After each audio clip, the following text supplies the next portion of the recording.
Welcome, ladies and gentlemen, to this week's edition of the Petty and Ill-Informed podcast, where we venture our petty and ill-informed opinions onto whatever we feel like talking about. Joining me, as always, Tom. How are you? I'm far too tired to be doing this, but here I am soldiering on. And Kevin, how are you? Hey, Richard, how's it going, mate? I'm gonna be me. I'm the plucky one this week. Well, you're going to need energy for the probably the three of us. So bring it on, Kev. Go for it. It's all yours. Well, no, but Richard was going to say something. What were you going to say, Richard? Did you see a spiked owl or something like that? A spiked owl? What's a spiked owl? I'm just making it up. I don't know. I don't know. Well, you mention owls, but there is a barn owl that's moved in nearby. Oh, I'm keeping an eye on that. Okay. I think it's a chick from a nearby nest, and it's decided to set up shop in this territory. We lost our two barn owls that were living here 2 years ago. A farmer shot them. Oh, nice. And, so, yeah. Well, wait a minute. Okay, so let me ask you this question because we were talking about it a while ago, and I didn't actually follow up last week. Did you see the red-tailed?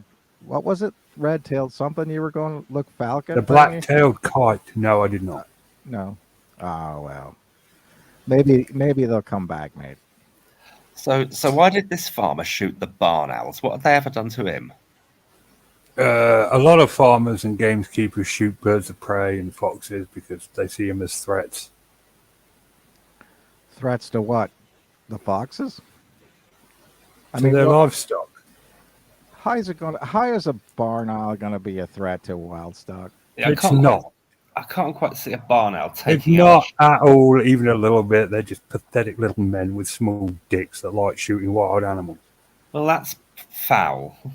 Yeah. Look, if you hunt deer or edible foods or even rabbits, as long as you eat them, it doesn't bother me. But if you shoot animals just for fun, then fuck you. Is my position on that. Right. Well, as a vegan, naturally, I entirely agree. What do you think about fox hunting then? It was barbaric. I'm glad it stopped. They still do it around here. There's nothing I've been able to do. You call the police, they don't do anything because it is illegal in England. Yeah, it was made illegal. It's well within my living memory. Obviously, it was sometime in the noughties. It was made illegal, wasn't it? Yeah, Or was early it 2000s. Yeah. Well, yeah, I just remember. It would have been Labour. There's no way the Tories would have put that one through. Yeah. Well, I was just saying, I remember, all the protesters saying things and, fighting against it. And I mean, I had no stake either way in it, obviously. But from that standpoint, yeah, I just remember people on horses getting really super aggressive at these plebs, standing in their way and stopping them from doing whatever they wanted. So that's the way it was. So anything else happened, Richard? I know I interrupted you on the cusp of something that you wanted to say. I do have a story to tell. I'll need Gabby's permission to tell it, though. Gabby, do I have your permission to tell the mailman story? Because you annoyed me greatly with it, and I want to vent. Just wait for her to respond real quick.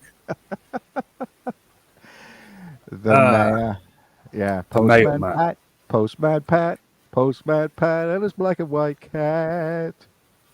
All right, Gabby said yes, so I'm going to tell the mailman's story. Okay, so this is what was pitched to me. I was told a story that I thought was finally a porno coming to life. And I was like, for years, as men, we all understand this, porn has lied to us. If you've ever been a pizza delivery driver, never do women go, oh, I can't pay for this. It never happens. Pool boys don't sleep with their staff. Lawnmower people, I've done lawn mowing, believe me. And even if some of those women did want to, I wouldn't have wanted to. But okay, can I interrupt there just for a wee sec? Just for a wee sec. Didn't that guy who was a evangelist, a big time evangelist, like somebody Graham's kid or something? Wasn't he having a homosexual relationship with his pool boy and his wife? It was like a whole swinger thing, and he had to step down from the church. I mean, that's the only time I've ever actually The only heard of. time I can remember I can't say that, evangelicist getting caught being a homosexual was Ted Haggerty from the Colorado New Life Church. And, he was opposing gay marriage, and then it turned out that he was having meth-induced wild sex with a variety of male escorts. Well, That's the only one. I think that's always the way it is. the word you were looking for was evangelist. Yeah, well, Yeah. that word that I apparently can't say, that's the only one I remember of. But yeah, it does happen. But we've learned the hard way that porn lies. That not all women are nymphomaniacs. They don't all want to have lesbian sex, and they don't sleep with the help as a rule. Right. So when Gabby told me she was boinking her cousin's mailman, I was like, this is it. This is a porno story come to life. And the way she initially pitched it to me made it sound like that was indeed happening. She was like, I saw the mailman when I was staying at my cousin's house dog sitting, and I waved to him and said, well, it must suck because it was raining. And she didn't, and she felt bad for him. And the next thing she says is that they're sleeping together. So naturally, I assumed she'd just waved him into the house and they'd got it on. No, they exchanged numbers and they went out for drinks and date. And I was like, that's not a porno. That's just real life, isn't it? That's just how it's supposed to be done. Yeah, I think that doesn't sound anything more than a date. So did Yeah. that have you thoroughly disappointed, Richard? It did. I was just like, I thought this was a porno, but it was just, a date. Oh, how deflating. It is. And Gabby made my shit list for the week for that. I was just going to say that was Jerry Falwell Jr. and his wife who had sex with the pool boy. But, whatever floats their boat. Well, I don't. I just wanted to say that correctly because sometimes if you say, another evangelical dude is having sex with a pool boy, they get upset until they get caught having sex with a pool boy. That's all I'm saying. I mean, would you rather? What would you rather have your kid hanging out with an evangelical preacher or a drag queen? I'm going to go with drag queen. Statistically, you'd be right. That's what I always say when anyone asks me a yes or no question. Does the Pope hide child molestations for centuries? I know. I just wanted to. I just wanted to put that out there. Yes, Gabby, it did end in sex. So yeah, technically, you boinked a mailman, but I still maintain that would have been a lot cooler story if you just slept with him that morning. Yeah, like if you were just 2 pints for Mrs. Gleason. 2 pints. Those women were in the dip. Oh man, that's one of my favorite. All of season 3 of Father Ted is just brilliant. Yeah, I know. Anyway. I've hardly ever seen it, to be honest. What? Right, yeah, here we go. I have seen very little of Father Ted. How have you never watched? Oh, Father Ted's awesome. Even Nikki likes Father Ted. I've watched a couple of episodes here and there, but I've never sort of gone out of my way to binge watch a box set of it or anything. Yeah. Well, I mean, it's all over now, isn't it? I mean, that's the thing. But at the time, it was... He's dead, so yeah. Yeah. Although I was kind of amazed that Ardal O'Hanlon did show up on that, what was that, Death in Paradise program for about, 20 episodes or something like that. So He gave it a good wee go, I guess. Yeah, it was more the god awful superhero sitcom he did after Father Dead. It was like, oh man, the wrong one died. Just Well, I mean, if you're looking for like a glassy-eyed Irishman, you there's no shortage of those. You know what I'm saying? Just yeah, go to the pub about 7 o'clock. he's a good-looking man, is Ardal O'Hannon, but Yeah, he was in Dairy Girls too. I remember he was pretty funny in that one when he played the cousins of the girls. Anyway, so he was yeah, in I've a seen him couple in of a few things. I mean, he has done other things. But yeah, but no, well, anything else going on? yeah, I'm just going to shimmy on to the next topic. Eastenders. Now, Okay, let's yeah. get it over with. Let's just say it. I don't know if this statement is going to reach the BBC headquarters. Probably not. But I believe I speak for Kevin and indeed his wife as well when I say we're over the Lola shit. I am so absolutely in agreement with you. Sam was saying the other day, do you think they're going to get one of those like a robot with one of those attachments with Yeah. for your iPad, and it just rolls up in the middle of the street and says, "I was thinking about you on this video." It's Or just like it's been weeks, and in soap operas, that's a long time. All yeah, right, they should be over it and sleeping with someone else by now. Okay, no, realistically, yes. and it's enough. It's enough. I've had enough of the Lola stuff. Yeah, Yeah, I could not believe it whenever they started having a video of her basically doing it. I was imagining this week they were just going to have, the roller that the casket goes on going through the market saying hello to every. yeah. It's just like we had the long drawn out death, which that lasted 2 to 3 weeks. And I was just like, okay, just croak now. It's not real life. It's a soap opera. Someone's dying. Shall we just wrap this up now? Yeah. And then, of course, we had the funeral. And I was like, okay. Well, there are other characters. Can we move on now? No. Again, this week we had Denise in the middle of Denise's own storyline. They suddenly like, oh, we need to devote this chair to Lola's memory. I'm just like, ah, come Well, on.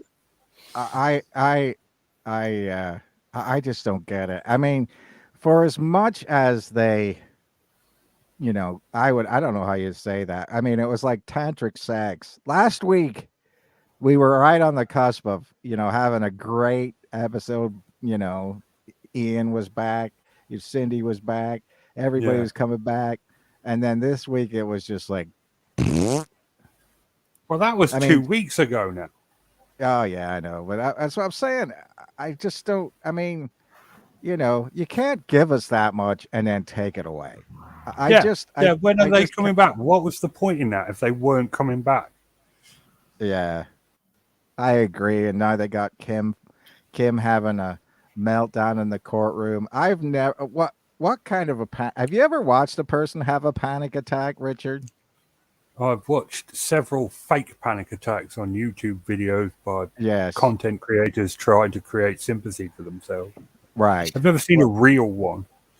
well, you still have it if you were watching that I've one. experienced one once, only once, really. A couple of near misses. I was Did you just say something directly or get to a point quickly and it caused you to have a panic attack? no. When I do that, it will cause you to have a panic attack. Oh, snap. Kitty got claws this week. Okay. Yeah. No, it was. I just had a difficult conversation with the deputy head above me, and I didn't understand anything about sort of mental health at the time. Not, I mean, this was about say 2008, 2009, and I had I didn't know I was feeling anxious without any idea that I was feeling anxious at all, and therefore didn't really know how to take any steps to manage it or try and regulate it or anything at all like that. And this thing just took me, and I was just shaking uncontrollably and crying hysterically. And it really, I'm pretty sure that was a full-on panic attack, because I was sort of spasming, gesticulating, whatever, beyond control. Yeah, definitely. Yeah. Only happened the once. Yeah. I've seen it happen. I've experienced it, like Tom said, once or twice. But I honestly thought whenever I was having a panic attack that I was having a heart attack. You know what I mean? And so, I mean, people, it does express itself in different ways. But I think that one of the things you could say is that at no point in time did I do that. I mean, when she was playing with the ruffles on the front of her shirt, she looked like Laurel and Hardy. You know what I mean? Whenever Hardy used to take out, I mean, I suppose I shouldn't use references that are 100 years old, but he used to take out his tie and sort of flow with it. And I don't know. And I'm not really happy about Chelsea and Ravi either, to be honest with you. Well, what else were they going to do with Ravi? He's talentless. Have you seen his scenes? I've got more acting ability than that guy. Well, I mean, sticking him in a pointless relationship with Chelsea was about all they could do. Right. I'm sick of them picking like the worst people in the world to play gangsters on that show. And we've had Bill Mitchell for 30 years. We had that Jonas fella that looked like Mr. Bean's bloody stunt double. And now we've got Ravi, who does look very, very good looking, very hench, very muscly, but then he tries to act and you're just like, oh no, I'm completely disengaging now. So, yeah. He's basically somebody that, if you were in a gangster movie, he wouldn't be the guy that was talking. He's just the guy in the background who provides the muscle. He's not the smart one. He's standing in the background with a nice suit on, looking menacing. That's all he's good for. Never give him a speaking line under any circumstance. Well, I was just thinking to myself under this, I mean, like the laws of soap operas don't apply to real life. I realize that. But have you ever noticed the fact that Ravi never seems to be at his restaurant working? You know what I mean? He closes it down because he wants to have a date with Chelsea, opens it up late. All he does is stand around the market, I don't know. It doesn't look like he's getting protection money. So what's the whole point in that? And but that's everyone. I mean, like Martin's always running around. Yeah. Oh, there was another storyline that got wrapped up. I don't know if you remembered. I said last week that Theo was after Stacey and not Lily. I'm glad that I was, oh yeah, proved correct on that one. If it was real life, he would have been a nigger thief. Nigger thief. He would be taking the washing off the back garden, clothesline. I was just happy that they didn't come into the room and he would be wearing it as a face mask. Just like, well, it's been a while. It's been a while since we had a stalker on EastEnders, so it's nice to. Yeah, I think the last one was that Leo weirdo that was stalking Whitney. Yeah, but I mean, I mean, the whole thing is weird. You know what I mean? Yeah. I want to come. I want to come and imagine. And Martin was absolutely in the right for roughing him up. Because that is. No, we've got a teacher here. We can talk. We can ask the question. So let's say, Tom. Good point. Let's say, Tom, that you're teaching, and you used to be hard on one of the kids that came through. You were too hard on him.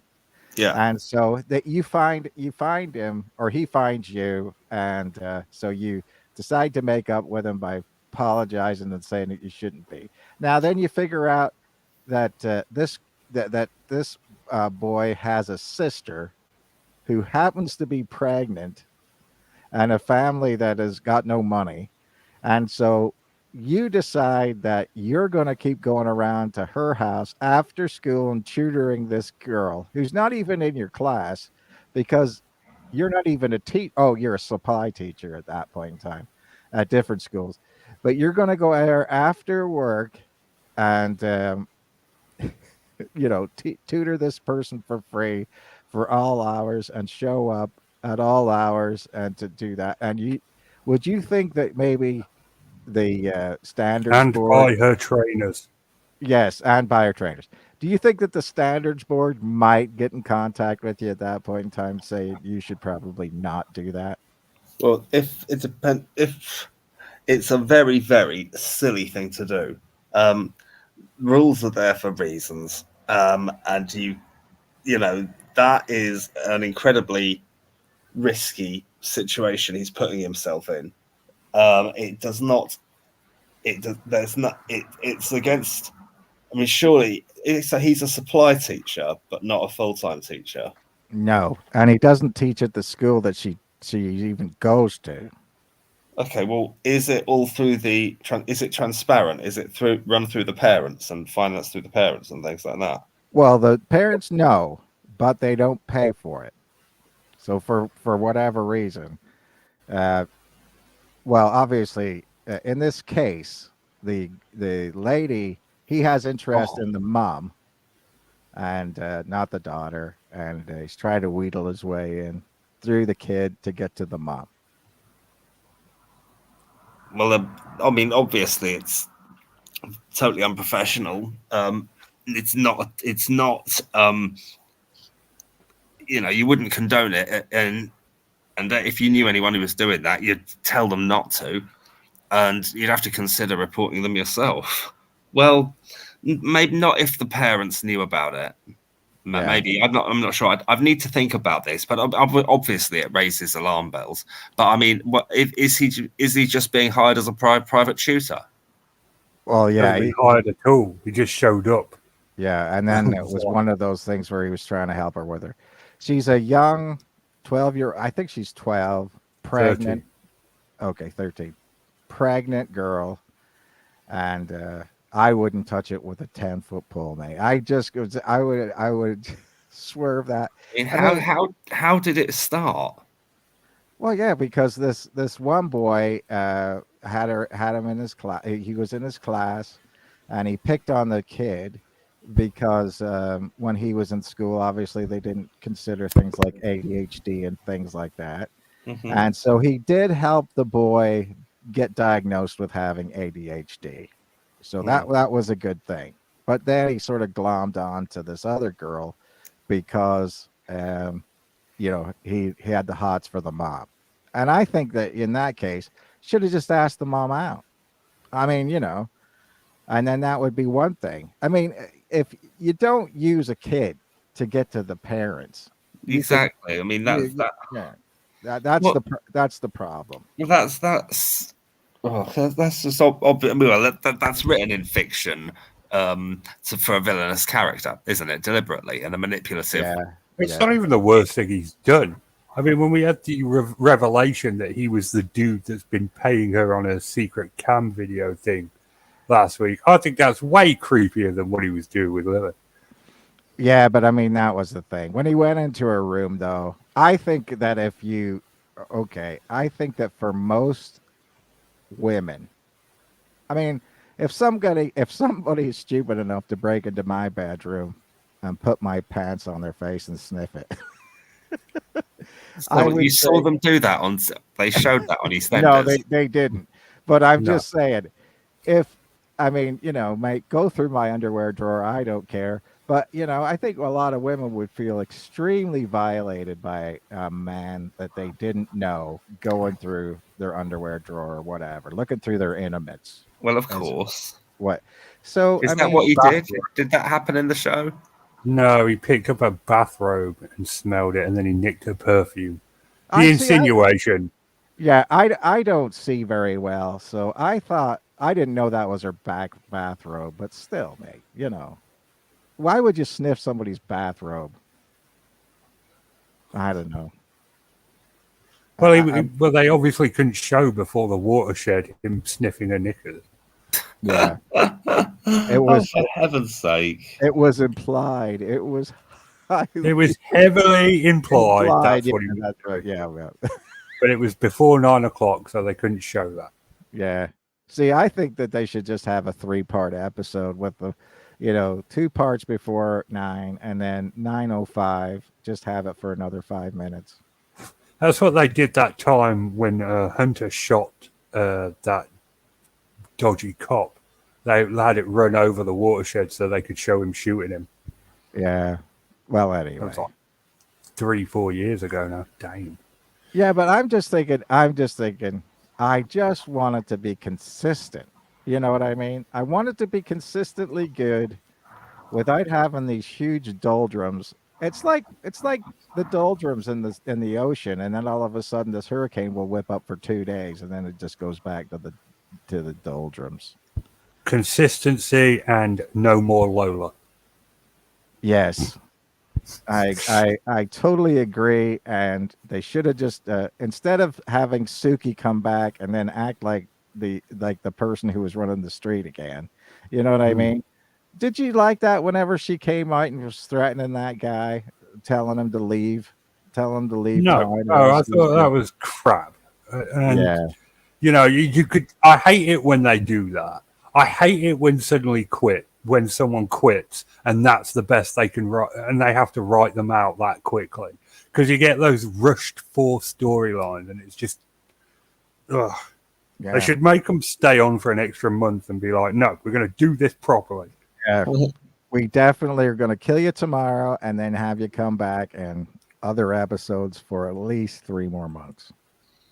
Speaking of EastEnders, I watched Holby City the other day, and Kush is there, and Shaquille and Shaki.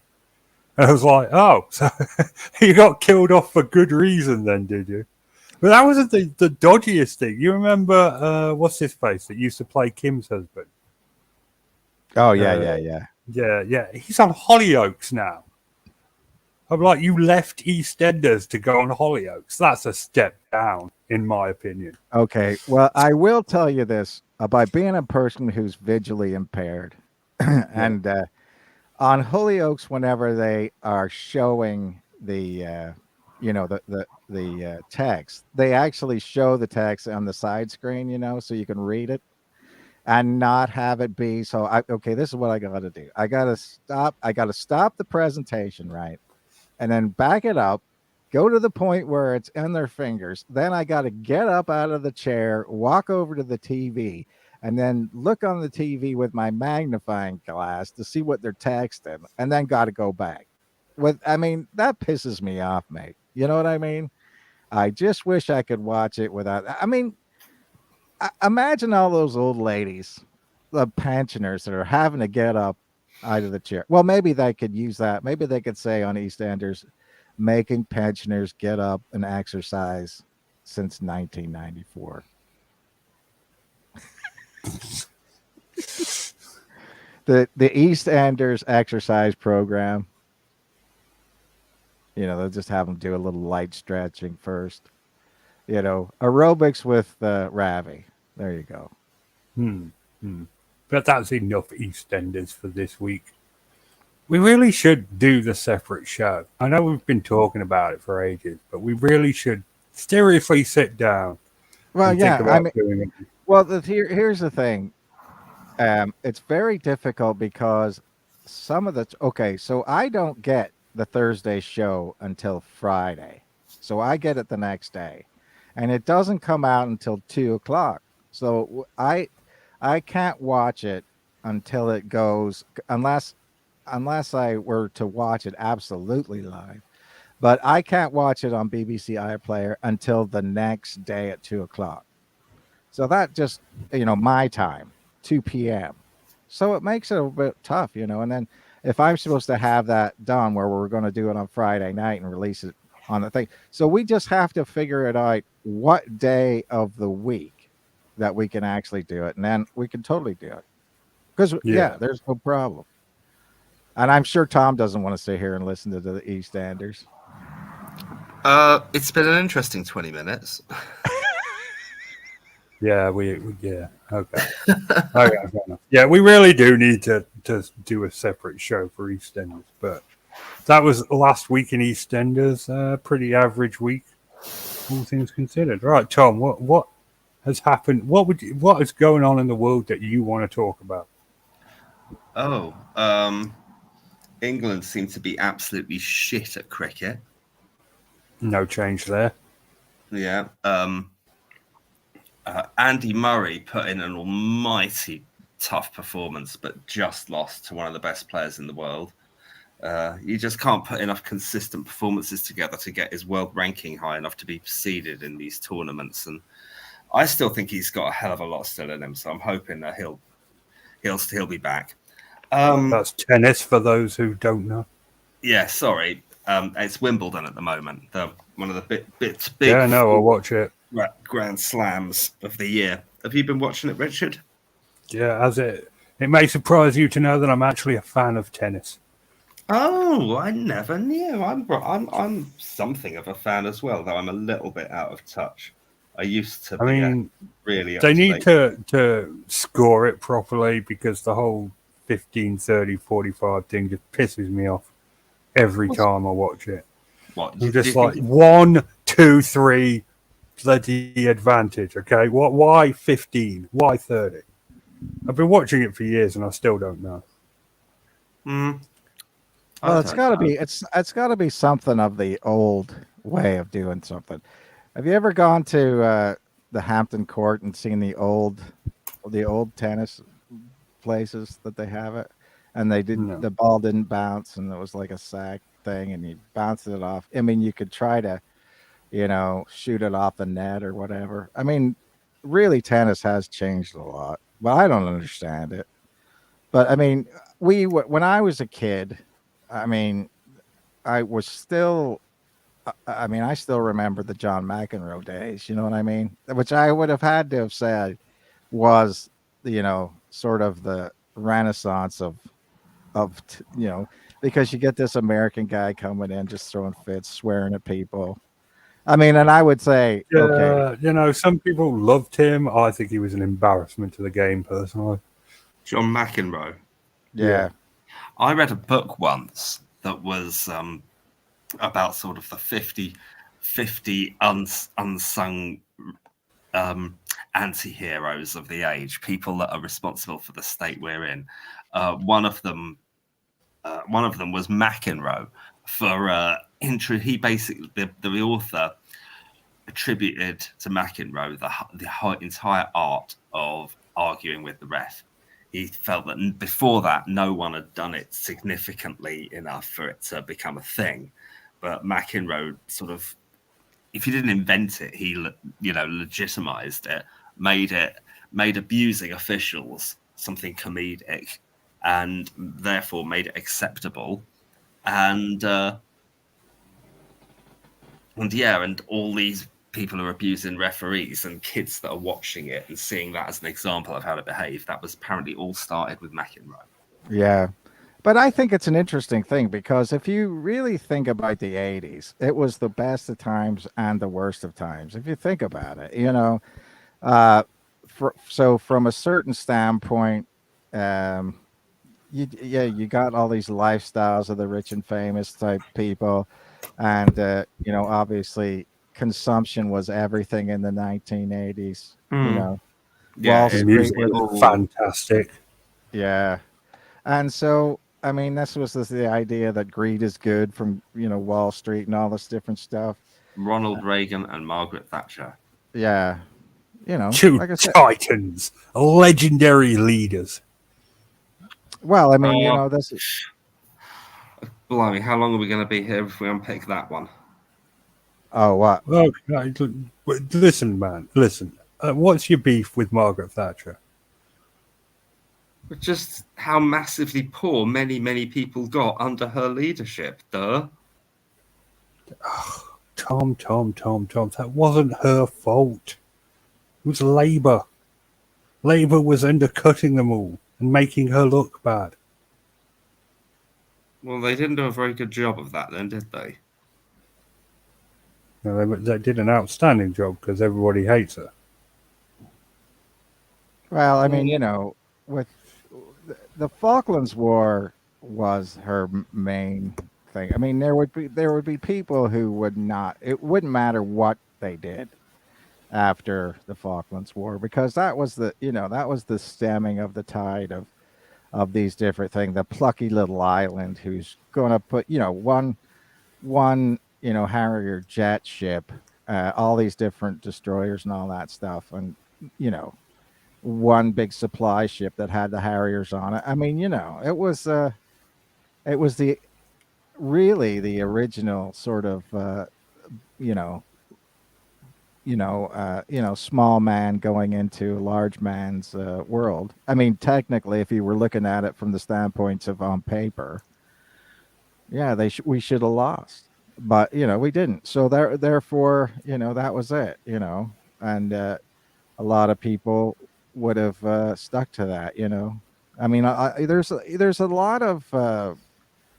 a lot of play, as in fake patriotism. You know what I mean? And so I'm not saying there isn't one way or the other, but you know, people who are against something can still be a patriot. But at that point in time, if you were against the Falklands War, you were, scumbag. Do you know I know almost nothing about the Falklands War? Well, I mean, I know it happened. yeah, that would be a good. We should do that as a topic one day. You know yeah, what? Maybe during when it hits the summer holidays, I'd be happy because I don't know enough about it either. I'd be finding out, and I can be the one to stand there and read from the Wikipedia article into the microphone, and yeah, I wouldn't mind finding out a bit more about that. I recently, and yeah, I'll happily lead a show on that in August. Yeah, man, yeah. bring it. That was the Um, last time Prince Andrew was popular too. Gordon Bennett. Oof, Anyway, damn. Do you guys hear that over my mic? what? The thunder. Oh The wow. storm No, right on top of us right now. So yeah, I think Prince Andrew was he was flying a helicopter trying to bring people off the USS Sheffield, I think, that had gotten hit by an Exocet missile. I mean, there was a lot of politics involved with it. I mean, Britain wanted America to come into it, uh, and they wouldn't. And Argentina was buying Exocet missiles from mm, France, and yeah, so I mean, Oh, I this was knew those French bastards would be behind it. yeah, but France is one of those countries that basically, if you've got the money, honey, we've got what you want. You know what I mean? They've never been in one of those places that has been, oh no, morally we can't get we morally we're going to stand up and say that would be wrong. I don't know, but that's one of those things. Well, it's not like they're going to use any weapons themselves, is it? Well, I mean, it's always been weird because if you ever really read about NATO, it seems like France has this weird connection with NATO that's not quite the same as everybody else. But I never really looked into it. But that's just the way they are. France is always just a wee bit off. I've noticed that. well, there's been these horrendous riots in France, and that's been all over the news. It's basically there's like like uh, like you might imagine there often is accusations of in America. There's meant to be sort of institutional racism against people of sort of North African descent and things like that. And I think I don't know all the details as much as I should, but I know the police shot somebody. It's just exactly as you might expect in America, and there's just rioting everywhere. There's a lot of burnt out cars I've seen images of in the news for sure. Right, right, for sure. I mean that definitely is. Like I said, it's but I will say this, Tom. I mean, I always tell the story, but when I was young in Belfast, whenever there was nothing going on, and this French camera crew actually paid us to throw bricks at this building and break that windows out and stuff like that. I mean, and so a lot of the old wag the dog stories comes from then. I mean, it's an interesting thing, isn't it? You don't quite know what happens. It's like that thing you brought up last week with the Russians and the Wagner group, and he's on his way to overthrow supposedly the government of Russia. Then he stops. Then he's supposed to be on his way to Belarusia because he agrees to take a and a exit. What do you call that? Whenever you're expired, expulsion to there, Yeah. and nobody's seen him since forever. And I just it's just one of those things where we still don't know. It's just one of those things. Everybody on the TV is talking about how they don't know anything, and what's going to happen to the rest of these folks that are sort of an integral part of the Russian makeup. What are mercenaries? So what do you do with those guys? I don't know.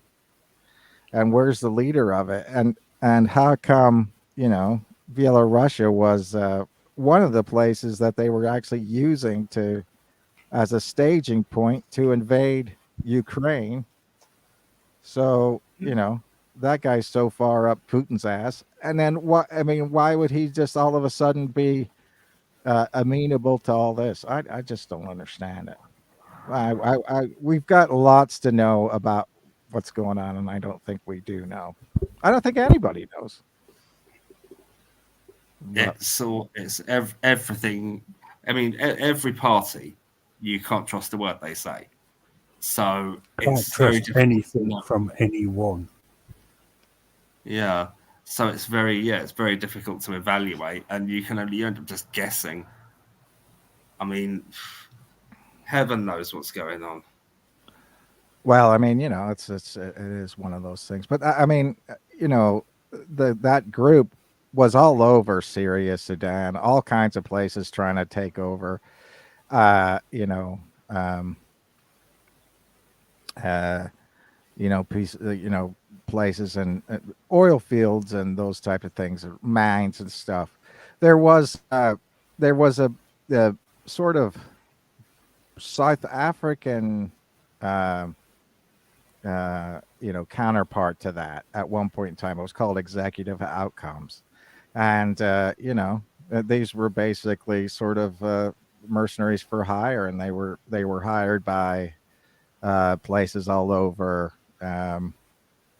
the South China Seas and all those different places in Africa, and that would be it. It was just one of those things where they did it, and then America said, "No, we don't want.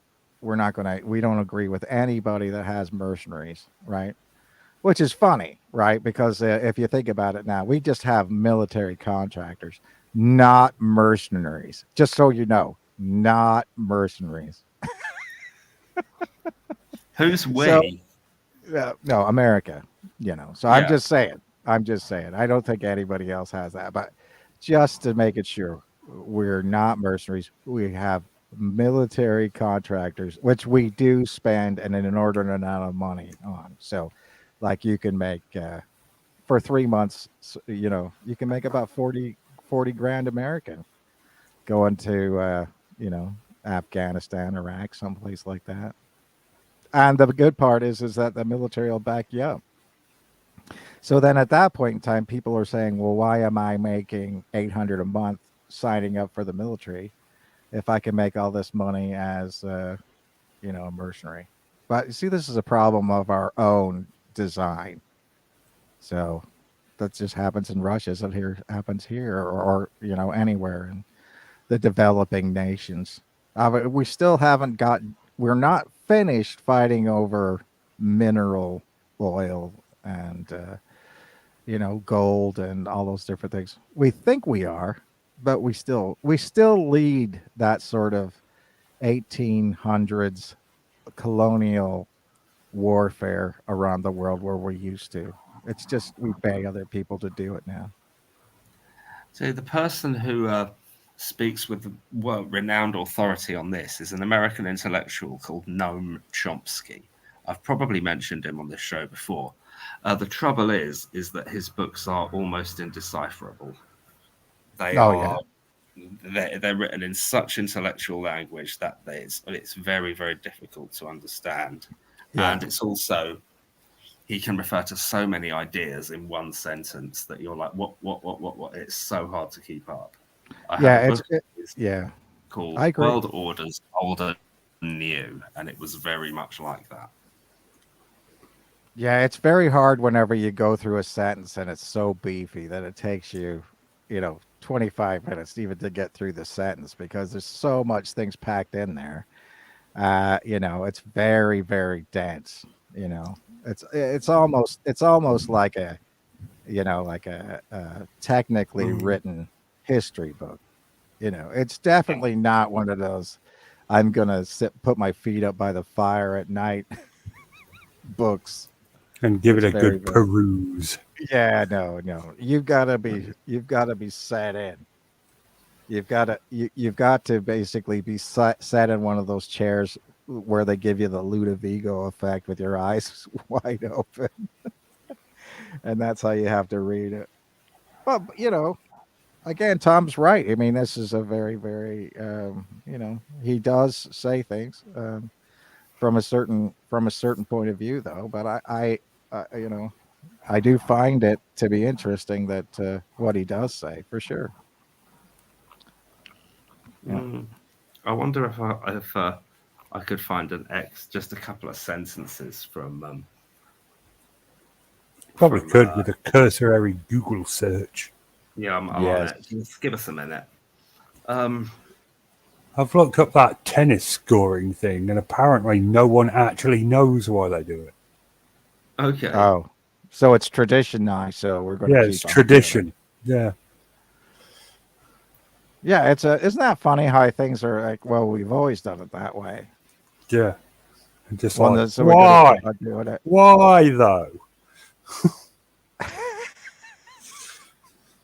As long as we can remember, so we've always done it that way. I Yeah. mean, that's a funny thing, isn't it?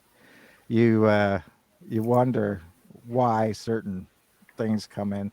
But and it's funny to realize whenever you think about it, Richard, there's all kinds of different traditions that we do that aren't that old, really.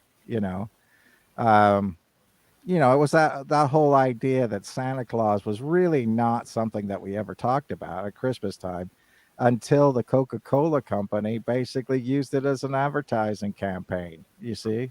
And he brought back the idea of Santa Claus, and Santa Claus really wasn't thought of as this big heavy guy in a red suit, because Father Christmas didn't look like that, obviously.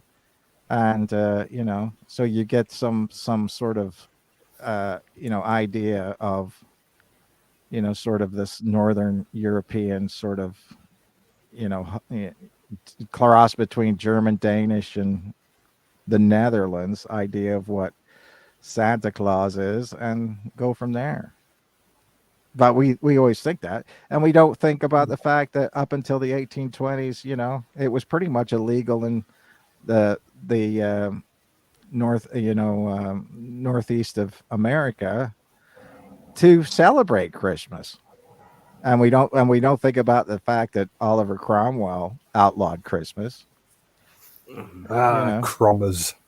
yeah, good old I Cromwell. know far too little about Oliver Cromwell. Richard, can you do Oliver Cromwell one week if he's your best buddy Crommers, as you just called him? Yeah, No, people in I just Ireland. know he's the arch enemy of Ireland.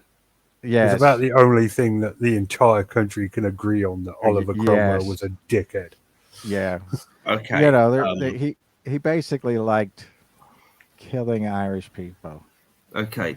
Right, guys, I'm going to read you two sentences from World Orders Old and New by Noam Chomsky. I don't know if I Right. could even give you any sensible context. It's hang on, it's from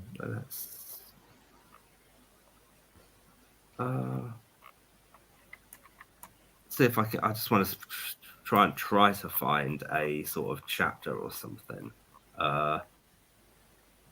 This is from World Orders Old and New by Norm Chomsky. Section 1, Marching in Place, and it's from a test case, Iraq and the West. This was written in about 2006. So, I need page. I was on page 18. I had it. Okay, so here we are. Right. So this is 2 sentences. No one, however, seems to have reached quite the heights scaled by Washington in defending its invasion of Panama, when UN Ambassador Thomas Pickering informed the Security Council that Article 51 provides for the use of armed force to defend a country, to defend our interests, and the Justice Department added that the same provision of the Charter entitles the United States to invade Panama to prevent its territory from being used as a base for smuggling drugs into the United States. That's one sentence, and here's the second. The force of this intriguing legal doctrine is clarified, perhaps, by the outcome a few years later, as the State Department acknowledged that, aside from the United States itself, newly democratic Panama is the most active center for cocaine money laundering in the Western Hemisphere, a fact played down by Washington. Some law enforcement authorities and other critics argue because it wants to promote the longevity of Panama's democratic leaders. Washington Post, that is, the leaders protected from overthrow by the mantle of United States protection and providing over a majority that is an irrelevant formality for the impoverished majority, the Human Rights Commission alleges. Right. That I find it very, very difficult to take any real meaning from that. Well, I mean, I totally understood that, but I have a different perspective on military history, and I'm just going to say that. But what I'm since I can't quite imagine what it's saying at the start. Well, basically, in order to understand that, there's a couple of things that you would need to know as far as a background. One would be, Americans propping up fascist states in and around Panama. They were very, very afraid that the Panama Canal was going to turn to communist China as the person who would run it. We were still in charge of the canal zone at that point in time, meaning the U.S. Military. And so Manuel Noriega was our strong man in Panama, who we knew was laundering money through there. And so some people would say that the CIA set up Manuel Noriega, even though that we knew that he was already doing bad things, to point out that he was doing bad things. And so we invaded Panama. Now you've got to arrest Manuel Noriega. Now you've got to remember that this came after the idea under Reagan. Of course, Reagan probably should have been impeached for this, in my opinion. This is after the time that they were using they couldn't use American dollars to fund these, sort of off the books wars in the Central American states.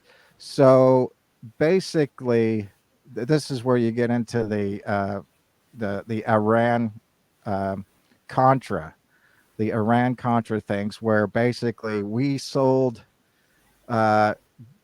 guns Okay, so the Nicaraguans gave us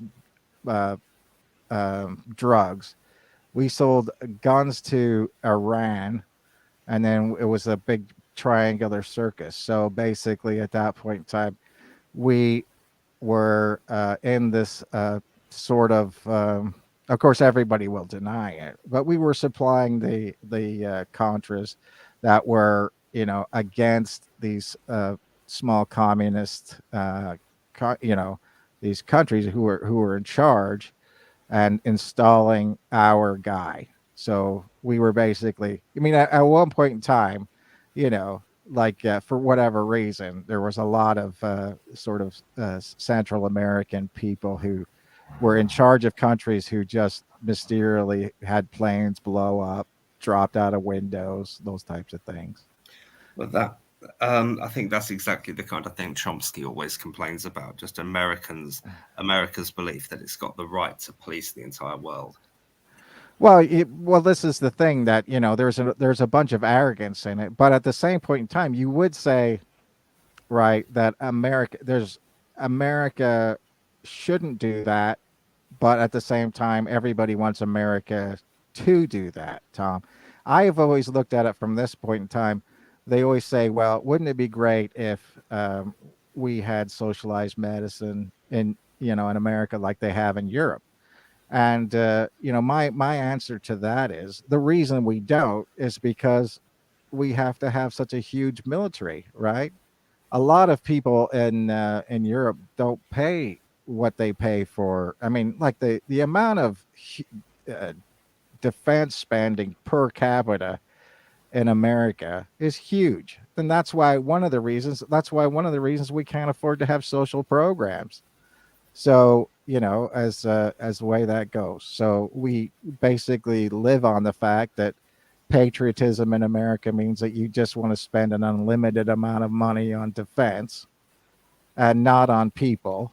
Whereas a lot of other places spend it on people and not on defense. But if you can get America to pay for your defense, then why should you? You see what I'm saying? It's that kind of weird, you know, group of things that add up to that. But that's just an analyst. That's an intelligence analyst. But Are you basically arguing that um, we not only condone but actually need America to exert its will over certain places in the world? well, yeah, I mean, I think that most military groups will say, okay, well, we have the best units of this and that in the world, or the best type of intelligence in the world, but that may be in the certain aspects of it. Like the SAS is great. The Royal Marines are great. Parachute Regiment are great. Certain aspects of MI5 or MI6 are great. But whenever you look at it as a whole, it's kind of like the Boy Scouts hanging out with a huge thing. I mean, America's military outcome or output is so much more than other places as far as development of different things and satellites and all these different things like that. I mean, nobody can compete with it. So, I mean, you do have we do have an outsized, I think, opinion of ourselves because we were the colony, the biggest colonizer before the Second World War, and that's the way that goes. I'm not trying to fight it. I'm not trying to say anything about it, but I mean, that this is how intelligence services would look at it, and so back in the day, UK forces were looking at it was quality versus quantity, and the Russians were always looking at it as quantity over quality. So it doesn't really matter if you have the best jets in the world, if you have 25,000 of these jets, and everybody else, even if they're the best jets, there's only 5,000. You see, that was the whole idea of it all. Tanks and everything else. We'll just storm it. We'll just keep on throwing people at it. I mean, like the Battle of Stalingrad, right? You're just gonna keep on throwing people over the lines because because life means nothing. And that was basically Wave what after wave of our own men. yeah. So I mean that was the idea of it. You mean you can look at the battles in Korea where they just kept on throwing Chinese and Koreans over the thing because it just don't worry, we'll make more, you know. And at a certain point in time, America won't have the stomach to keep on going. So that's how that worked out. So I So, mean, yeah. oh, natural stopping point. Good one. Excellent. That'll wrap us up for this week. We will return next week, despite the hopes of many, where we'll have more petty and ill-informed opinions to bore you all with. See you next week, guys. Night, everybody. Bye-bye. Bring back Lola.